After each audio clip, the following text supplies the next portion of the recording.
Par exemple, il existe maintenant un certain consensus dans le monde académique que la question de trop grand pour échouer est une question qui doit être revue, mais qui n'a pas été traitée auparavant, parce que ceci pouvait faire du tort à certains centres financiers, et c'est pourquoi certaines des grandes économies traînent les pieds sur cette question. Donc, lorsque l'on a un processus qui est ad hoc, intergouvernemental, nous n'arrivons pas à un accord sur ce qui doit être fait, mais sur ce qui peut être convenu. Ce qui est peut-être une approche totalement différente dans l'identification des solutions par rapport à celles qui sont véritablement nécessaires. Un exemple où nous voyons l'échec de la politique de coordination et l'échec sur les stratégies. Nous voyons ceci en Europe, dans l'Union européenne.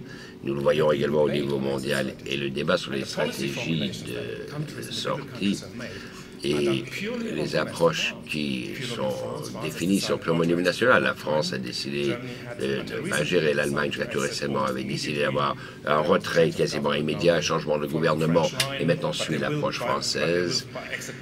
Mais il y aura une sortie de force en la période 2011-2012.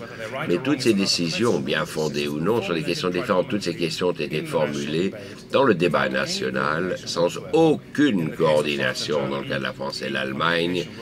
La communication se fait par la presse et l'on apprend des décisions politiques de payer l'autre en tant que journaliste. Je m'en plains pas en tant que décideur, c'est pas comme ça que j'agirai.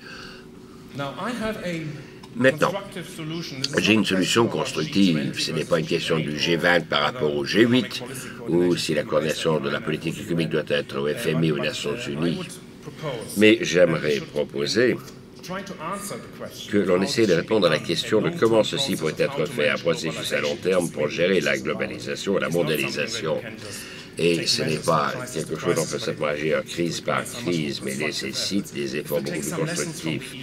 Et de regarder ce qui s'est fait à l'Union européenne. Et je ne dis pas qu'il faut créer une structure semblable au niveau mondial, mais certaines leçons peuvent être apprises dans la coordination de politique économique. Par exemple, que cela fait partie d'un traité au droit international, que ce n'est pas une base ad hoc, s'articule sur des règles, et non pas uniquement des règles. Il y a une certaine latitude pour les gouvernements nationaux, et en Europe, c'est encore les gouvernements nationaux qui décident de leur politique, mais des règles qui se fondent sur un système interactif où les gouvernements ont un dialogue structuré et assisté par les institutions appropriées sur des questions d'intégration les plus importantes telles que le marché interne, d'abandonner le veto national. Cela a permis des progrès énormes dans le processus d'intégration et de coordination.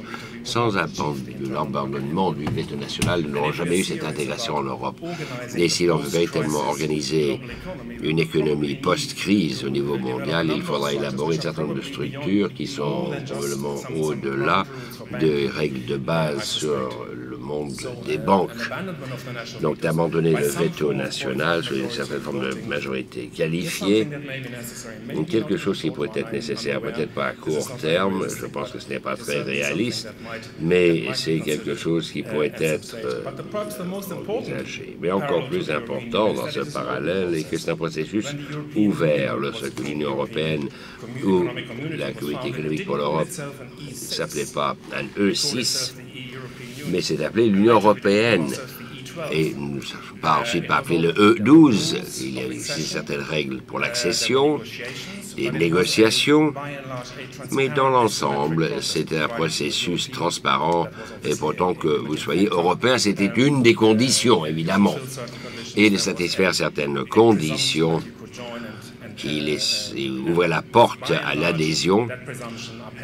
Et c'est ce qui a été maintenu et continuera à être maintenu. Donc l'idée d'un G20 de nations autoproclamées, même s'il représente la part du lion du PNB mondial, à mon avis, n'est pas l'approche appropriée parce que cela ne se fonde pas sur un traité international, ne se fonde pas sur des règles précises, ce n'est pas un processus ouvert, mais un processus prédéfini. Et donc, ce n'est pas de cette façon qu'il faudrait procéder. Je vous remercie. Très bien joué le rôle de provocateur, puisque conclure cette session en disant que la question du départ était vraiment mal formulée, c'est